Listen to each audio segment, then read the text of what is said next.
So, liebe Freunde, wir sind zurück nach einer kleinen Pause und werden heute weitere Loki-Belege für euch testen. Und zwar 3 an der Zahl. Einmal den Loki Roxton 1 für sage und schreibe 14,99 €. Mit unserem Rabattcode könnt ihr hier noch 10% sparen. Dann haben wir den Loki Roxton 3 Blue dabei und einmal den Loki Roxton 3 Pro. Der Loki Roxton 3 Blue kostet 20,99 € und der Loki Roxton 3 Pro kostet 21,99 €. Wir sind sehr gespannt, was diese Belege zu bieten haben. So, kommen wir kurz zum Verfahren, wie wir testen. Wir haben 3 Innerforce ALC-Hölzer zusammengestellt und haben auf 2 die Belege. Auf dem dritten haben wir als Vergleichswert den Roxton 7. Den haben wir separat schon getestet. Schaut da gerne mal hier vorbei. Ihr könnt die Belege bei Loki Germany kaufen. Am besten mit unserem Rabattcode bekommt ihr 10% Rabatt und wir kriegen auch noch eine kleine Provision ausgezahlt. Für euch trotzdem am Ende günstiger. Grundsätzlich werden wir diese ganzen Belege, haben uns ein paar Tauben zugezwitschert, dass die geboosterten noch besser sein soll. Das heißt, eventuell werden wir da nochmal in den Booster-Topf fallen und dazu auch nochmal ein Video machen. Jetzt erstmal, wie sie aus der Packung kommen, so wie ihr sie auch kaufen könnt. Let's go! Kommen wir vorab wie immer zu ein paar technischen Eigenschaften. Hier werden wir auch Vergleiche zu dem Roxton 7 ziehen, den wir ja bereits in einem anderen Video getestet haben. Alle 4 Belege haben ein klebriges Obergummi, wobei das Obergummi des Roxtons 3 Blue am wenigsten klebrig ist. Die Belege sind jeweils nur in der Schwammdicke 2,1 mm verfügbar. Beim Roxton 7 kann man die Schwammhärte noch auswählen, bei den anderen 3 Belegen nicht. Es handelt sich jeweils um mediumharte bis harte Belege. Umgerechnet in die europäische Skala liegt die Schwammhärte bei ca. 48 bis 50 Grad. Von unseren Testbelegen ist der Roxton 7 gewichtstechnisch der schwerste und der Roxton 3 Blue der leichteste Belag. Allerdings sind die Unterschiede nicht besonders groß. Preislich ist der Roxton 1 mit 14,99 € der günstigste der Reihe und auch der günstigste Belag von Loki.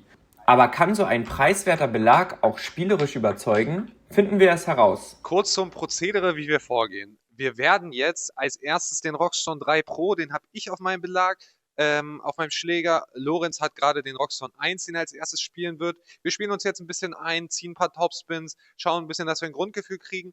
Dann gehen wir über zu Spin-Side-Tests, das heißt, wir messen die Spin-Werte, Tempowerte, ihr kennt das Prozedere und ab und zu quatschen wir mal ein bisschen in die Kamera, was uns so gut gefällt, was uns nicht gut gefällt, was uns auffällt und so weiter. Ihr kennt das Verfahren, let's go!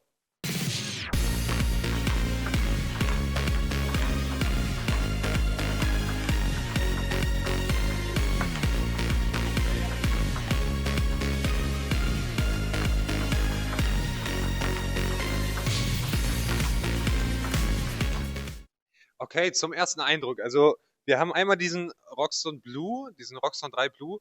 Bei dem muss ich sagen, der spielt sich am ehesten wie ein, ich würde sagen, schlechter europäischer Belag. Das heißt, der ist relativ glatt. Ist jetzt, hatten wir ja auch vorhin gesehen, ne? Der hat keine klebrige Oberfläche, sieht natürlich cool aus mit der blauen Farbe, aber da kommt beim Topspin, fühlt er sich fast europäisch an, allerdings geht der Ball immer einen Ticken weiter runter, als man erwarten würde. Es fühlt sich nicht so katapultig an. Generell einfach war jetzt auf den ersten Gefühl nicht mein Favorit. Dahingegen der Roxton 1 und den Roxton 3 Pro fand ich beim ersten Eindruck jetzt beim Vor- und Topspin sehr gut. Bei dem Roxton 1 war es so, der war ein Ticken weicher, was aber bei diesem China-Belegen eine sehr gute Sache ist, weil du kriegst ja ohnehin bei dieser langen Bewegung, hast diesen Einsinkeffekt, das heißt dadurch, dass dieser Belag den Ball anzieht, hast du eine längere Kontaktzeit und du triffst easier diesen Sweet Spot als bei europäischen Belegen. Bei europäischen Belegen gehst du gegen, der Ball fliegt raus direkt. Da ist es so, auch immer wenn ich Unterschnitt gemacht habe, konnte ich den ganz einfach von unten rausziehen, weil ich den Ball richtig greifen kann und damit dann auch diese lange Bewegung sich relativ einfach vom Timing her anfühlt, was bei europäischen Belegen eben nicht der Fall ist. Da fand ich allerdings im Vergleich den Roxton 3 Pro, den ich zuerst gespielt habe, und den Roxton 1, fand ich den Roxton 1 einen Ticken einfacher zu spielen. Das heißt, er hatte ein bisschen mehr Eigeninitiative noch. Der Roxton 3 Pro war ein Ticken langsamer und generell vom Gefühl her noch ein Ticken sumpfiger. Für Leute, die das halt wollen, ne, da sinkt der Ball dann nochmal ein bisschen mehr ein. Für mich war dieser Roxxon 1 jetzt eine super, super Dynamik zwischen, man hat dieses Sumpfige, man hat diese lange Kontaktzeit, aber es kommt auch echt Power raus. Und das für nur 14,99 für den ersten Eindruck echt top.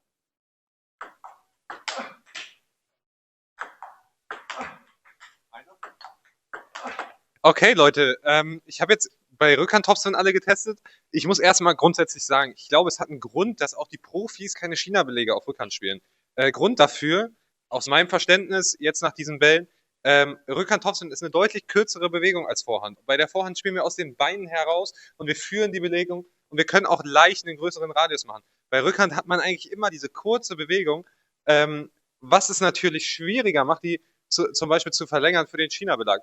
Und jetzt Schlussfolgerung, wenn man diese kurze Bewegung hat, dann muss wirklich alles stimmen, damit mit dem China-Belag da auch richtig Power rauskommt. Ne? Wir haben es gesehen, ab und zu habe ich das sehr gut hingekriegt, aber es ist auf der Rückhand halt gefühlt schwieriger, diesen Sweet Spot zu erreichen, weswegen ich es hier bei der Eröffnung etwas unkontrollierter fand. Zu den Nuancen zwischen den Belegen. Grundsätzlich mit allen kann man einen guten Rückhand-Topspin erreichen. Ich würde für mich den Roxxon 1 präferieren.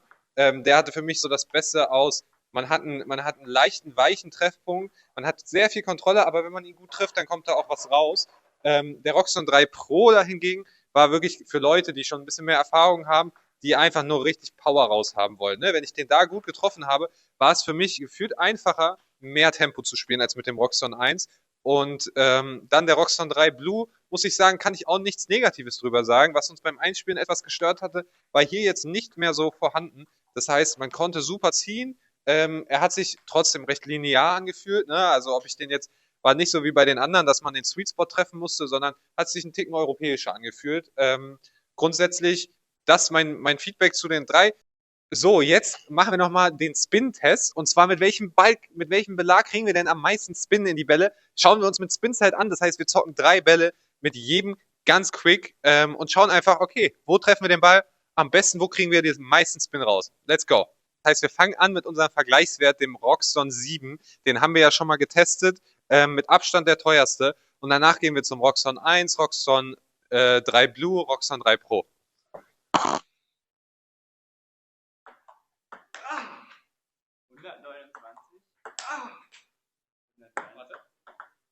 So, mit dem Roxxon 7 habe ich relativ easy 128 gehabt. Die 130-Marke konnte ich jetzt in den 3 nicht knacken, aber ich bin mir sicher, dass ich sie damit konsistent auch hätte erreichen können. Jetzt gehen wir über zum Roxxon 1.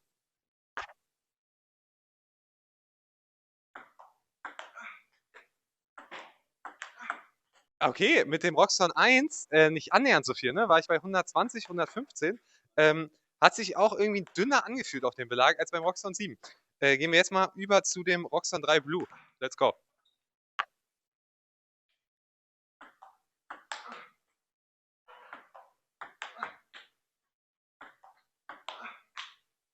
Okay, Roxxon 3 Blue, genau dasselbe Phänomen, ne? 112, 115, gefühlt einen Ticken weniger als bei dem anderen und auch gefühlt ein bisschen unkontrollierter als der Roxxon 1. Aber ja, kommt auch nicht an den Roxxon 7 ran. Mal schauen, wie es jetzt mit dem Roxxon 3 Pro ist.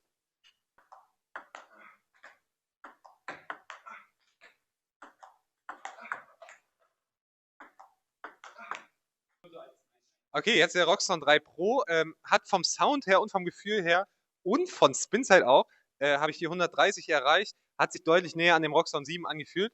Das war ja auch ungefähr so unser initialer Eindruck, ne? Dass der Roxxon 3 Pro zwar der unkontrollierteste ist, nicht so einfach zu spielen wie der Roxxon 1, aber dafür auch ein höheres maximales Limit hat. Das heißt, da kommt mehr Power raus, wenn man wirklich den gut trifft und genau das hat sich gerade gezeigt. Ich muss sagen, mit dem Roxxon 7 fand ich es am einfachsten, da richtig diese 130 zu erreichen.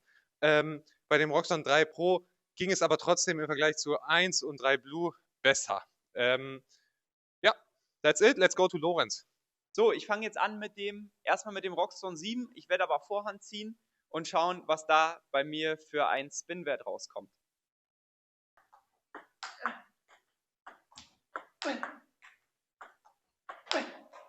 Okay, ich habe jetzt hier einmal 140 geschafft. An sich war ich so bei 135, 130.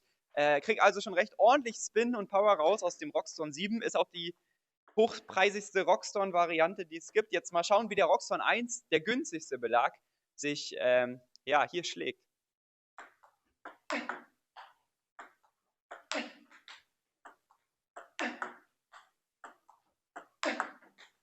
Okay, man sieht wirklich auch bei den Werten den Unterschied. Das ist nicht nur mein Gefühl.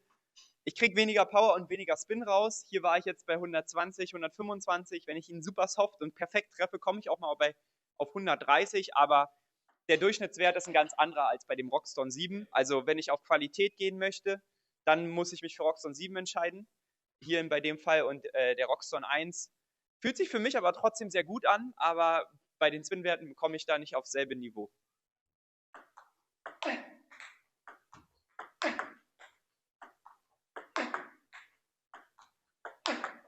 Also der Roxton 3 Blue, finde ich, nimmt sich jetzt gar nicht so viel vom Roxton 1, kommt natürlich nicht an die Werte vom Roxton 7 ran, aber an sich ein gutes Gefühl. Ich finde, für meinen Geschmack kommt ein bisschen weniger Power raus als beim Roxton 1. Ich habe nicht dieses laute Peng-Geräusch. Hier fühlt es sich ein bisschen sumpfiger an. Das ist jetzt nur mein Geschmack oder mein Gefühl, aber an sich finde ich, dass sich die Bälle auf Unterschnitt trotzdem sehr gut ziehen lassen und die Werte sind auch okay. Klar, ist jetzt nicht die Qualität wie beim Profi-Belag von Roxton, aber sind trotzdem noch ordentliche Spin-Werte, die sich auch gut anfühlen.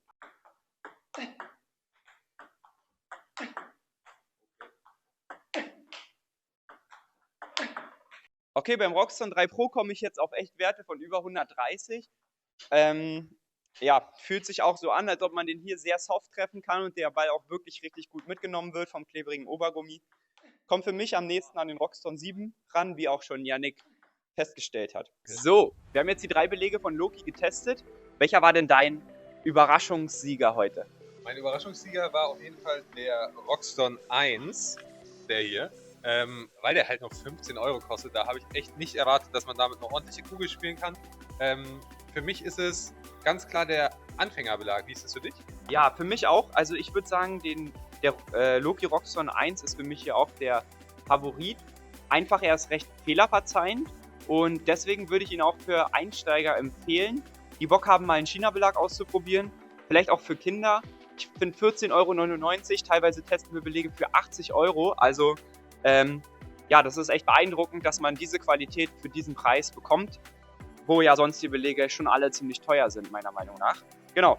Was würdest du denn sagen, ist die beste Rakete, wenn du jetzt einfach einen richtig geilen Topspin rausballern willst? Ja, also ich glaube, da kommt der Roxton 3 Pro dem Roxton 7 am nächsten und ich finde, dass der Roxton 3 Pro für den Preis echt eine ganz schöne Rakete ist. Der ist recht hart. Ich glaube, bei dem Belag, ehrlich gesagt, würde ich für meinen Geschmack eine dünne Schicht Booster eventuell empfehlen. Oder das habt ihr nicht von uns gehört. ja, weil der ist doch schon relativ hart, aber wenn ihr den gut trefft, dann kommt da sowas von schöner Bums raus. Ihr könnt den mit Spin spielen. Genau, was ist deine Meinung?